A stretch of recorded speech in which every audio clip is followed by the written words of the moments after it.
إن الحمد لله نحمده ونستعينه ونستغفره ونعوذ بالله من شرور أنفسنا ومن سيئات أعمالنا.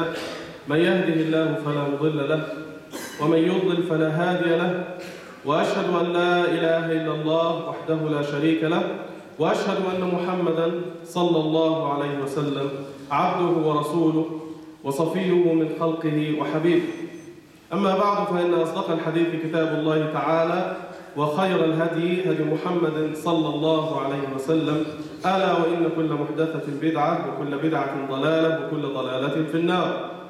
I bear witness that there is none worthy of our worship except Allah subhanahu wa ta'ala, and I bear witness that Muhammad sallallahu alayhi wa sallam is the seal of the prophets and the final messenger to all humanity. Whomever Allah guides, there is none to misguide, and whomever Allah leaves to go astray, there is none to guide. To start with, I would like to congratulate the whole Muslim community in Edmonton on the building of the Islamic Academy, on the completion of the project, and I encourage every Muslim here to send their children to seek Islamic knowledge at this huge and momentous building. As we know in Islam, seeking knowledge, Islamic knowledge, is an obligation on every Muslim man and woman. So take advantage of this project. وبعد فخطبة اليوم هي ربما من أهم الخطب التي ستسمعونها في حياتكم. أنا لم أقل من أحسنها، ولكن من أهم الخطب التي تستمعون إليها، لأنها تتكلم عن سبب وجودك في هذه الحياة. ونتكلم اليوم بمنتهى الصراحة عن هذا الموضوع. So today's topic, today's khutbah, is probably one of the most important topics or khutbahs you can hear in your life. I didn't say it's one of the nicest, but one of the most important, because it talks about your very existence, the reason you exist in this life, in Edmonton, in Canada, in North America, and this whole globe. Why are you here? ومعلوم أن الله سبحانه وتعالى قد جعل لكل شيء سببا. فإذا سألت واحد من الصين أو من فلسطين أو من الأرجنتين لماذا يأكل، دائما تحصل على نفس الإجابة: نأكل لنتغذى ونتقوى على العمل وكذا. So Allah subhanahu wa ta'ala created a reason for everything. And when you ask people throughout the world, regardless of their faith, regardless of their color or nationality, you will always get the same answer. For example, if you ask someone from Japan or from Palestine or from Argentina why you eat, you always get the same answer, man. And the answer is always, we eat to sustain life, so we can survive. If you ask someone from Alberta or from Montreal or from Winnipeg, why do you go to Tim Hortons? You'll always get the same answer: we go to drink coffee or drink Earl Grey tea, like me. If you ask someone, why do you take the train, man, or the bus, or why do you take the plane, you'll always get the same answer: we're taking the plane, the train, or the car, so we go from one place to the other. So imagine if you're sitting next to someone in a train, and you ask them, where are you going, man? They tell you, we don't know. You'll give them the wicked look and call them psychos and zombies, because they don't know where they're going. You should get a definite answer from them. أما السؤال الوحيد الذي يختلف عليه الناس جميعا هو سبب وجودك في الحياة. أنت موجود هنا بتعمل إيه؟ ماذا تفعل في هذه الدنيا؟ وتأتيك إجابات مختلفة. فإذا سألت واحد مثلا أنت عايش، لماذا تعيش في هذه الدنيا؟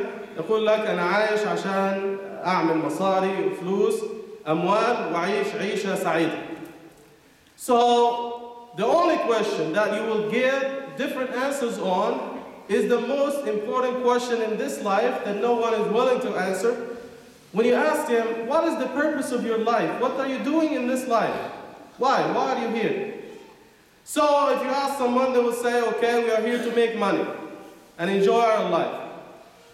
But brothers and sisters, money can buy you medicine, but it doesn't buy you health.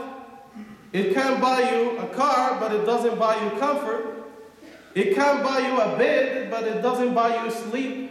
And look at this fact: statistically speaking, the highest countries with the highest suicide rates in the world are the richest countries in the world. They are the most depressed people in the world. They kill themselves, although they have more money than most people in the world. So money does not buy you happiness. ربما تسأل إنسان آخر ويقول لك للسبب أنا أعيش في الدنيا حتى أعمرها بإني أنجب أولاد. So if you ask someone else, they'll say, okay, we are here to live and make babies and die. Okay? So if this is your answer, brother and sister, what makes you different from your cat that you have at home? It precisely does the same thing. Is born, makes babies, and dies. So you as a human being, you have a better reason, a better purpose in this life, right? فمتع الحياة الدنيا المختلفة أيا كانت الإجابة متع الدنيا كما يقولون كشمس إدمنتون تراها في الشتاء طول اليوم ولكن لا تعطيك دفئا ولا حرارة. So the enjoyment of this life, regardless whatever your answer might be to this question, the enjoyment of this life is just like the sun of Edmonton in the winter. You see it all the time, but it doesn't give you heat. 1 year ago, before I came here, some of my friends here in Edmonton, I gave them a call and I said how life is in Edmonton, and they say that Edmonton is probably the sunniest place in Canada. And believe me, they lied to me. So what is the point of you see the sun all the time, but it doesn't give you heat, man? Okay? So the enjoyment of this life, whether it is money or children, is not the right reason why you are here. والله سبحانه وتعالى يخبرنا في القرآن ألهاكم التكاثر حتى زرتم المقابر. وعندما يتكلم الله سبحانه وتعالى عن تمتع الناس في الدنيا يقول وتكاثر في الأموال والأولاد. And Allah subhanahu wa ta'ala is giving us this answer in the Quran and saying that some people think that they are here in this life just to make money and to make babies. But this is not the reason why you are here, as Allah subhanahu wa ta'ala says. طيب ما سبب وجودنا في هذه الحياة؟ الله سبحانه وتعالى يقول في سورة الذاريات وما خلقت الجن والإنس إلا ليعبدون. I have not created jinn and humans except to worship and serve me. فقد يسأل سائل كيف أن الله سبحانه وتعالى يخلقنا لسبب واحد وهو العبادة مع أننا معظم الوقت لا نعبد الله سبحانه وتعالى نذهب للدراسة أو للعمل أو للتجارة وكذا. ولكن اعلم أخي الحبيب وأختي الحبيبة أن الله سبحانه وتعالى من رحمته جعل كل عمل تقوم به في هذه الحياة بنية خالصة ولإرضاء رب العالمين جعلها عبادة. فالصلاة عبادة والعمل عبادة والدراسة عبادة وتبسمك في وجه أخيك صدقة وإماطة الأذى من الطريق صدقة حتى أن استمتاع الرجل بزوجته والمرأة بزوجها هو عبادة كما أخبر النبي صلى الله عليه وسلم في الحديث الصحيح. So the purpose for our very existence in this life, as Allah subhanahu wa ta'ala says in the Quran, is to worship and serve Him alone. So some people ask, how can we worship Allah subhanahu wa ta'ala and serve Him 24/7? Because this is the only reason why we are here. We have to work, we have to study. The answer is, anything that you do in this life with a good intention is an act of worship. So salah is an act of worship. When you go to work to make people's lives easy and to be productive in the society is an act of worship. When you go to study to be a doctor, to heal people and to make their life more enjoyable. When you become an engineer, to make people's lives easy, this is an act of worship. Anything you do in this life with a good intention is an act of worship. The Prophet ﷺ says, even smiling to your brother is an act of worship. Removing a harmful object from the street is an act of worship.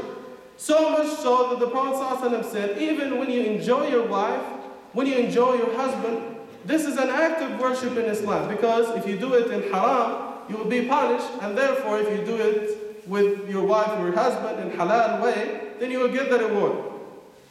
So this is the very purpose of our existence. طيب إذا كان هو السبب الوحيد لوجودنا في الحياة هو طاعة الله سبحانه وتعالى وابتغاء مرضاته. سبب شقاء ومعاناة الناس في هذه الدنيا. طيب الإجابة بسيطة جدا. تأتي المعاناة والشقاء في هذه الدنيا إذا وضعت هواك فوق رضا الله. وإذا وضعت عاداتك وتقاليدك أمام مرضاة الله، وإذا وضعت للسياسة أو إلى غيره أمام الله سبحانه وتعالى، فتختلط الأمور، تختلط الأولويات في حياتك. So someone might ask, okay, now we know the very purpose of our existence in this life. Why so many people are miserable in this life? So the purpose or the reason why some people are miserable in this life is because their priorities are messed up. And people come to me all the time. They are fighting, asking for divorce, shooting at each other, bleeding. And I tell them all the time, please don't bleed on my couch, it's new. So, when you put your desires in front of Allah subhanahu wa ta'ala, you suffer, you live a miserable life. For example, when it is time to salah and the adhan is made, Allahu Akbar, Allahu Akbar. But you say, no, my video games are bigger than Allah. Or my work is bigger than Allah.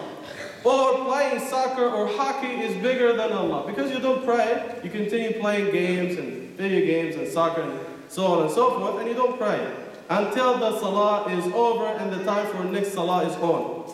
Or when you don't see provision or risk in this life through halal means, you always look for a fast way to be rich. You want to build a house in 2-3 months or a short period of time, a $2 million house, and the easiest way to make money is to sell drugs, as some people do. And the most creative way of selling drugs, as I heard in the past few months I've been here, is to deliver drugs to someone in a pizza box, as some people do. The other day, I was coming from the graveyard, not because I was dead, but because we were burying someone. So on the way, Brother Abu Hassan, I was with him in the car with Brother Abu Taha, and all of a sudden, 7 police cars came toward us from all directions. So I looked at him and I said, La hawla wa quwwata. What did you do, man? What did you do again, man? He said, Wallahi, don't look at me, I didn't do nothing, man. Then, while we were going to the side, we saw a brother, someone in his 17 years old, 18 years old, and the police men were all over him, and he was holding a pizza box in his hand, and of course, maybe he has drugs below the pizza. This is the easiest way. So this is when you put your desire over Allah subhanahu wa ta'ala.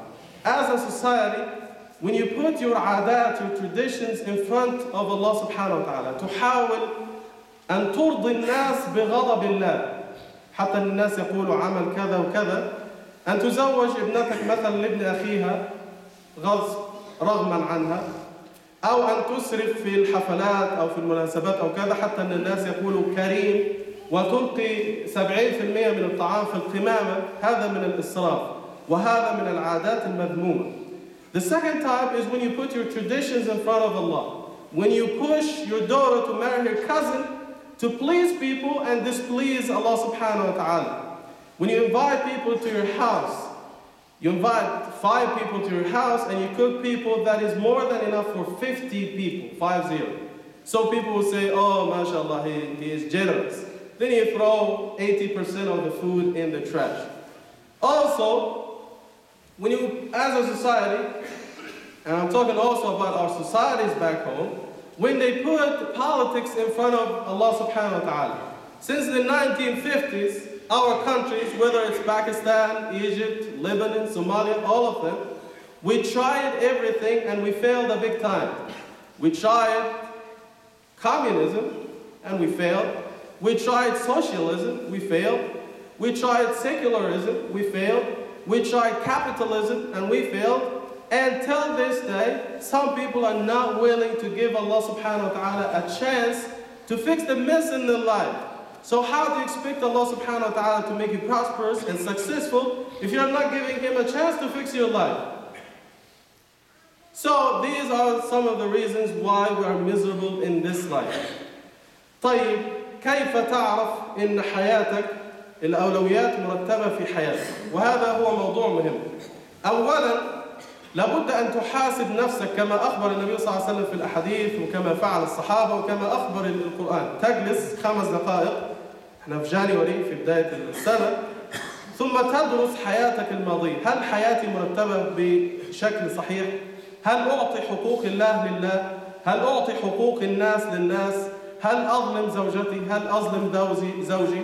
هل أعطيت أخواتي نصيبهم في الميراث أم ظلمتهم وأخذت الأموال لنفسي؟ So to know whether your priorities are in order or not, you have to sit back and reflect. I'm giving you 3 quick solutions, and I'll wrap it up with this. So the first one is you have to sit back and reflect. Give yourself 5-10 minutes to think about your life. Allah subhanahu wa ta'ala has rights on you.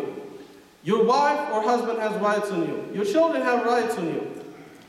The people around you have rights on you. Are you giving everyone around you the rights or not? Then you'll be able to decide if your priorities are in order or not. الأمر الثاني كان هو موضوع لا أعلم إذا كان بعض الناس سيتخيلوه ولا لا. تتخيل إنه النبي صلى الله عليه وسلم يأتيك ضيفا ليجلس معك يوم، فيطرق الباب ويقول لك لو سمحت أنا هجلس معاك عشان أشوف أنت ماشي كويس ولا إيه. ففي بعض الناس يقول له طيب يا رسول الله اسمح لي أخش أظبط بيتي لأن عندي مشاكل عشان تخبي الحشيش وتخبي البلاوي، تمام؟ فبعض الناس تترك النبي صلى الله عليه وسلم ساعتين حتى تظبط الأمور، في بعض الناس تتركه 6 ساعات، في بعض الناس تتركه أسبوع، كل واحد على حسب المصايب اللي عنده. ده لسه بقى ما يقول لك هروح معاك الشغل ولسه هروح معاك السيارة وكذا، مصيبة سوداء. The second technique is to imagine and visualize that the Prophet ﷺ is coming to spend a day with you.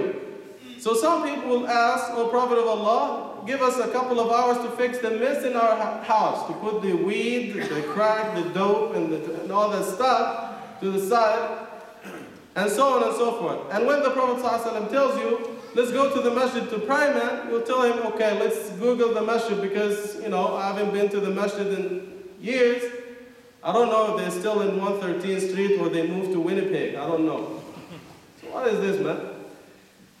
The third one, الحالة الثالثة أنك تتخيل أنك تموت الآن وتقف بين يدي الله ثم تسأل كما يسأل الآخرون رب ارجعني أعمل صالحا فيما تركت ثم تعطي نفسك مهلة حتى تصلح ما أنت فيه. The third technique is to imagine for just 5 minutes, you close your eyes and think for 5 minutes that you died.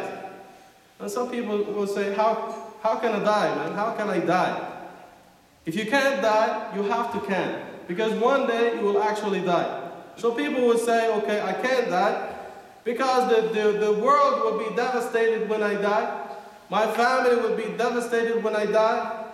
My company will be devastated when I die. So I tell you, brother and sister, don't worry, just die. The world will not be devastated when you die. The Prophet ﷺ died 1400 years ago and nothing happened. Also, family-wise, maybe your wife will get another husband in 2 years, or your husband will get another wife in 2 weeks at most. Your children will take your money and go to Hawaii and enjoy their life, and they will just forget you just died a few days ago. What about work? Don't worry. They will get someone better than you, will do a better job than you, and take half of the pay that you get, so they will actually be dancing in the street when you die. So don't worry, just die. And just imagine that your life will be over, and when you think about this, you will be able to fix the mess you created in your life, so when you meet Allah subhanahu wa ta'ala, your board will be clean and pure. نسأل الله سبحانه وتعالى أن يعلمنا ما ينفعنا. نسأل الله التوفيق.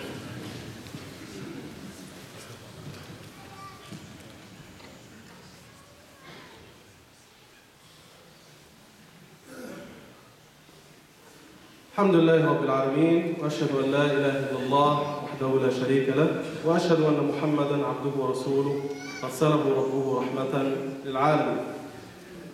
عليكم أيها الإخوة والأخوات أن تعلموا أن الحياة في هذه الدنيا قصيرة، وكل يوم نأخذ إنسان إلى المقابر لندفنه، فربما الله سبحانه وتعالى يعلم من عليه الدور، وأسأل الله سبحانه وتعالى أن يرزقنا الصحة والحياة الطويلة. فالنبي صلى الله عليه وسلم يخبر أنه خير الناس من طال عمره وحسن عمله. So our life in this world is short, and the enjoyment of this world is short, and I will conclude with this, inshallah. So you have always to keep this in your mind. Whether you live for 30 years or another 70 years, eventually you will leave this world and go to the next life, which is the most eternal life. You reap in the next life what you sow in this life. So as they say, this life is a plantation for the next life. Always repeat these words. عليك أن تكرر هذه الكلمات حتى تستقيم حياتك.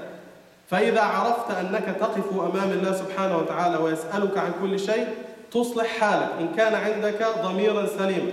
فالله سبحانه وتعالى يقول: وأما من خاف مقام ربه ونهى النفس عن الهوى فإن الجنة هي المأوى. So Allah subhanahu wa ta'ala says, those who are afraid of standing in front of Allah subhanahu wa ta'ala for judgment, they will fix their lives and Allah subhanahu wa ta'ala will give them Jannah at the end. So whatever language you speak, I want you to always repeat these words every time you don't know the purpose of your life in this world. So if you speak Arabic, I want you to always say, إِنَّ الْحَيَاةَ قَصِيرًا. If you speak Turkish, I want you to always say that hayat çok kısa. If you speak English, I want you to always say life is very short. If you speak French, I want you to say la vie est courte. If you speak Urdu, I want you to always say zindagi bahut mukhtasar hai. If you speak Somali, I want you to always say nolosho wayat hai. Life is very short. Whatever language you speak, you have to always say it and it will fix your life. With that being said, the last thing I want to say today, that now we know that our life in this life is very short, so every minute, every second, every day matters to you. Every minute that is gone from your life, it doesn't come back again. And they always say in Arabic, الشيء الوحيد الذي إذا زاد نقص هو العمر. The only thing that it decreases when it increases is your life.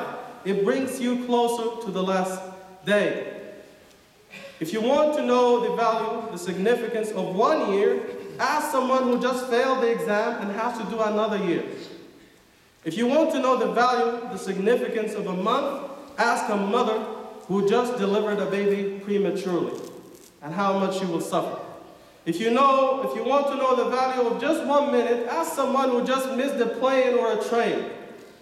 If you want to know the value of the fraction of a second, ask someone who just got a bronze medal in a competition.